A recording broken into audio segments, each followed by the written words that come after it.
Everything that is happening in Canada right now is basically a plan that was set up 3 decades ago by the Laurentian elites and the deep state in order to tank Canada so that the United States and Canada join forces. Later on, they were going to do the exact same to Mexico, and Donald Trump is doing the very opposite. And I'm going to explain why we have drug labs, why the mass migration, and why everything is happening in Canada right now, but there is a lot to unpack here. You see, the plan was called the Security Prosperity Partnership of North America, or the Deep Integration. And they were having talks in secret between George W. Bush, Vincent Fox, and Paul Martin of Canada, who was the Liberal Prime Minister at that time. Large corporations, the Laurentian elites, were trying to lobby even people like Harper in order to get this plan going. Now, this was supposed to be accomplished and established by 2010. However, luckily, Harper did not want to go along with the plans. And I know I crap on that guy a lot, but he actually did us a huge favor here when it came to not selling us out to the United States. Now, part of the plan was to either naturally integrate all of us by saying that we're all North American, or tanking our economies so that we actually needed to rely on each other in order to survive. So one way was to lower the dollar absolutely to a crashing point, which Justin Trudeau is doing now, or absolutely tank our economy, which Mark Carney will do for the rest of the thing if he gets in, or Canada would become a security threat to the United States by bringing in a bunch of illegal immigrants, Mexican cartels, and which is why you are seeing so many drugs coming in from the northern border to the United States, creating that effect of us being actually a security risk. So let me just show you why the actual tariff started and why Trump is against the deep state.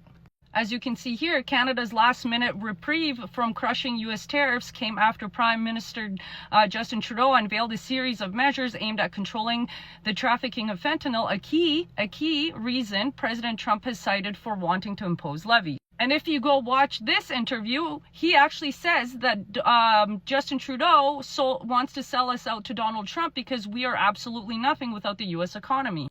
If you're wondering, here you go. But instead of actually telling us the truth, Justin Trudeau came back to Canada and said that it was all Donald Trump's fault, and he made Team U Canada. And I don't mean Team Canada, I mean Team U Canada, the cheaper made in China version of Team Canada, which is what you guys are doing with the hurrah, hurrah Canada thing. Meanwhile, Justin Trudeau was actually set out to finish Paul Martin's job. Now, this is where it gets interesting.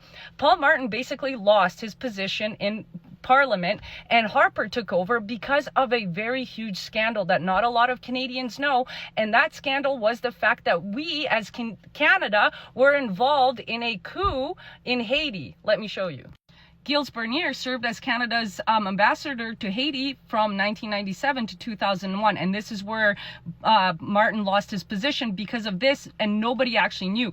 Things went bad to worse after Canada's Liberal government helped plan and carry out the 2004 regime change in Haiti that illegally ousted President, I can't pronounce that, democratically elected government. Canada then helped empower and entrench an illegal coup, installed puppet regimes that launched a reign of terror in which thousands of pro-democracy supporters were executed, jailed without charge, driven into hiding, or exiled. Now, what's really interesting is the U.S. aid investigation has found that the UN and a bunch of other companies, including companies from Canada, are all entrenched into the whole Haiti scandal. Let me show you how U.S. aid squandered billions into Haiti and around the globe. Now, what does this have to do with anything? We all know that Maxime Bernier was then given that position as ambassador to Haiti under Harper. Harper fortunately told George Bush, I don't want anything to do with this, and decided to build up our economy. Yeah, we went through the 2008 crash, but we did a lot better than all the other G7 countries. And so thanks to Harper, we weren't sold out, but that's where Justin Trudeau came in to actually finish the plan. You see how this is all going? And then Maxime Bernier was also fired from a bunch of other positions and the Conservative Party, and I'm wondering if he still had any connections to Haiti. And I went through all the companies that are involved in Haiti, and you guys should see what I found. Look who I found who's involved in helping Haiti. Look at that. Look at that down there. Right there. And who's their vice president? Oh, look. He's running for the PPC, which is Max Bernier's. Always these weird little unknown connections that I'm not sure what's going on because I haven't looked into it. It could be just an innocent, they're helping like Haiti, but who knows? I haven't looked into it yet. Now, if Harper already helped us once with not being sold out to Canada, that means that the lobbying for the Conservatives is not going as planned for the Laurentian elites, which is why I think they're using all of the other three parties to attack the Conservatives the most and giving them the least amount of airtime. I'm not going to tell you who to vote for, but I think as Canadians, we should be really strategic in putting aside all of our differences in order to save Canada. But I'm just going to leave you with this clip right here. This was Justin 2018. Trudeau wouldn't say much about Bernier, but Liberals very likely welcome the chaos among Conservatives in Halifax today. The Prime Minister is on the other side of the country, wrapping up a 2-day cabinet retreat in BC tonight. And that's where we find our Ottawa Bureau Chief, Mercedes Stevenson. Mercedes, did Bernier just make Trudeau's job easier? Well, Justin Trudeau certainly not giving anything away. There was no gleeful celebration, if that's what some might have been expecting. In fact, it seemed like he took great pains to avoid commenting on this in any depth, and certainly there were no victory laps to be had. He says that they are focusing on the economy and on the middle class, developing policies that they think will help the Liberals win the next election. And basically the party line here is that this is simply a distraction. But privately, I can tell you that senior Liberals are telling me, of course it's a good thing if your opponent appears to be in disarray. The Tories have not had a good summer, and this goes to that image even more.